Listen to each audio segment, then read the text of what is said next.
Hello hi বন্ধুরা, আজকে তোমাদের কাছে একটা নতুন ভিডিও শেয়ার করব যেটা এখন আমাদের শুধু নাম শোনা যায়, দেখা যায় না। সেটা হচ্ছে ঝুলন যাত্রা। তো ঝুলনটা এখন আমাদের কাছে বলতে গেলে অতীত, আর দুদিন বাদে ইতিহাস হয়ে যাবে। এটা আজকাল ছোটোবেলা অনেক দেখেছি, এখন যেটা দেখা যায় না। কিন্তু একটা এমন জায়গা আছে যেখানটা ঝুলনটা খুবই ভালোভাবে বড় প্যান্ডেল করে করা হয়। তো চলো তোমাদেরকে সেই জায়গাটায় আমি নিয়ে যাই। এটা কোথাও হয়েছে বলো তো? এটা হয়েছে কল্যাণী গয়েশপুরে। অনেকে জানা থাকলে আমাকে কমেন্টে জানিও, আর যারা জানো না তারা বলো যে নতুন জায়গাটা জেনে কেমন লাগে। বন্ধুরা, আমি প্রথম থেকে দেখাচ্ছি এই প্যান্ডেলটা শুরু হওয়ার থেকে।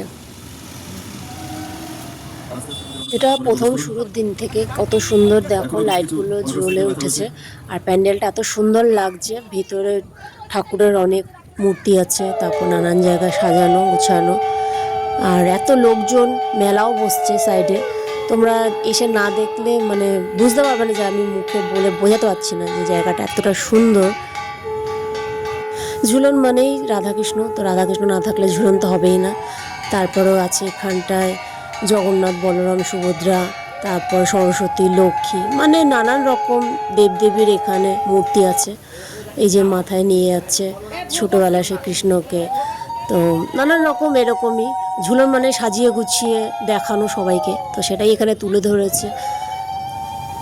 সাজিয়ে গুছিয়ে তুলে ধরেছে কৃষ্ণের ছোট থেকে যা যা আমরা যতটুকু জানি তার জীবনের ব্যাপারে, তো সেটাই এখানটায় এতটুকুর মধ্যে সাজিয়ে গুছিয়ে দেখানোর চেষ্টা করেছে সবাই। এবং তার সাথে সাথে খুব সুন্দর এখানটা একটা মেলাও হয়, যা প্রচুর লোকের ভিড়, আনাগোনা।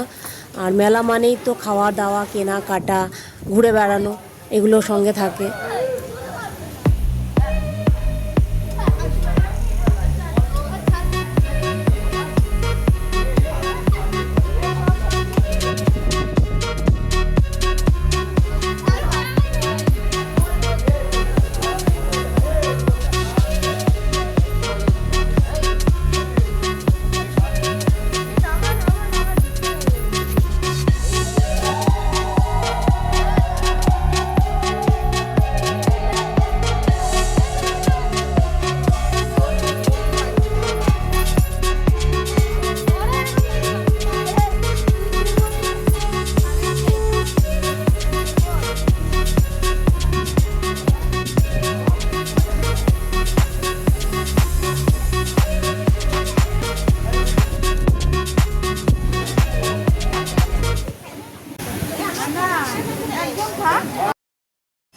বন্ধুরা, কেমন লাগলো তোমাদেরকে এই ঝুলন যাত্রার এত সুন্দর প্যান্ডেল বা এত বড় অ্যারেঞ্জমেন্টটা?